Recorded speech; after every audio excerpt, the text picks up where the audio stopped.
Cyril here. I'm going to show you a tutorial on how to do your layout for the 11x17 for your basic layouts for projects. We'll open up Illustrator. I have it pre-opened here. And this is for the assignments where you're laying information out, and I have it as a printable or as a PDF to be delivered to me as an 11x17. Some of the formats are 10x10, 10x12, and depending on what class you're in, the A or B, this will help you. First thing you want to do when you're in Illustrator is go up to the preferences and make sure that under units you're in inches here in general and inches in stroke and points in type. That is critical because we measure type by points and we want the inches for doing the grid or rulers around the page. So I'm going to create new, and since I'm doing 11x17 I've already got it pre-selected. It's going to be in portrait format. And just as an exercise, you can do as many artboards as you want. You could do like 10 depending on the project you're doing, and it will give you a layout with different artboards as an understanding. Also on this, you can do new, and when you're doing the artboards, you can specify, wait for it, you can specify how you want those laid out. You want them vertical, you want the DPI, all of that is available to you. So I'm going to basically just start with one. Some of these assignments require that you have two, so that would be up to you to lay that out correctly.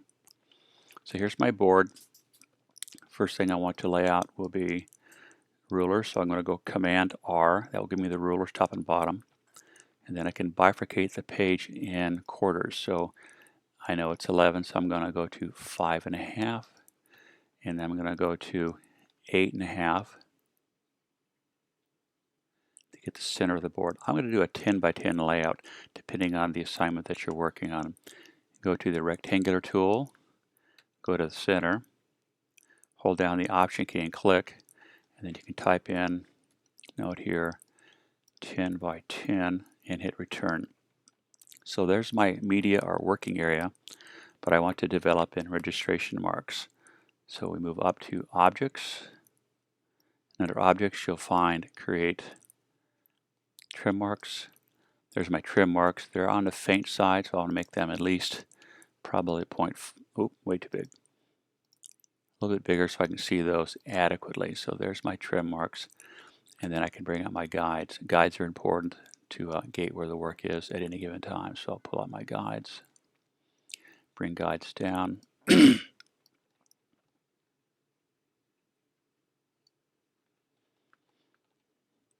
And I've noted that you need to place in your name as well, depending on the assignment that I've given you. I've asked you to come 1 inch off the bottom and 1.5 inches off the side. So you can do that very simply by running it off to there. That's 1.5 inches off the side, and then you type in your name. You can put your name right on the line. You can do the justifications. I'll do justification right, rag left, and the point size is 18. And I put in, as in the exercise, so there's the name I've put in, and that will give you your working area. Some of the assignments require that you have an initial size border within. I'll include that, so you can put in very uniquely that 1 inch around each side. And you can reorientate if you're not happy with these measurements. You can come to the apex and bring it down. And that will reorientate 0 here and 0 here.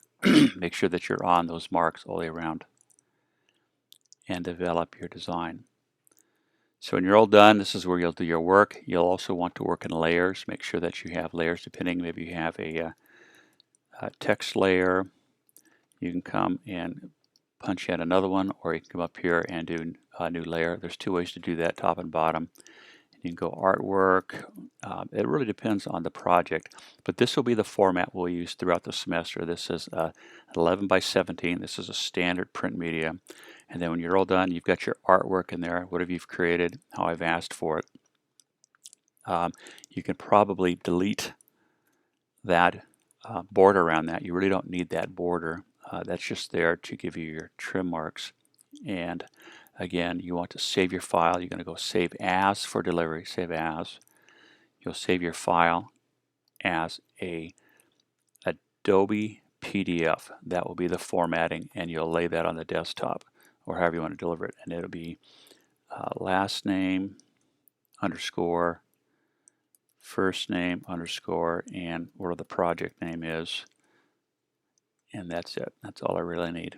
And that will be how you'll save it. That will save to the desktop.